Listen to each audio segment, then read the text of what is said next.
দেখবেন কুরবানির আগে পশুটার চোখ দিয়া পানিগুলো গড়ায় গড়ায় পড়তে থাকে। ও কি বলে জানেন? ইমাম থানভী আজকে তাফসীরে আমি দেখলাম, ইমাম থানভী বলে গড়ায় গড়ায় পানি ছেড়ে দিয়া বলে, মালিক আমার মতো সৌভাগ্যবান আর কে আছে? তুমি আমার একটা ভালো লোকের বাড়িতে খরিদ করলা। দেখবেন যে এই পশুগুলো কাঁদে, ওই মালিকের টাকার মধ্যে কোনো ভেজাল নাই।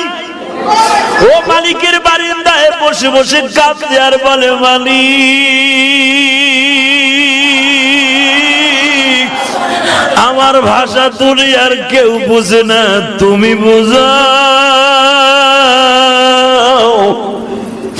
দেখবা কোরবানির একদিন আগে ওর মুখে কোনো খাবার দেয় না, যত দামি দামি খাবার দাও না কিন্তু খায় না, খোল ভুসি দাও খায় না, তাজা ঘাস দাও খায় না। এই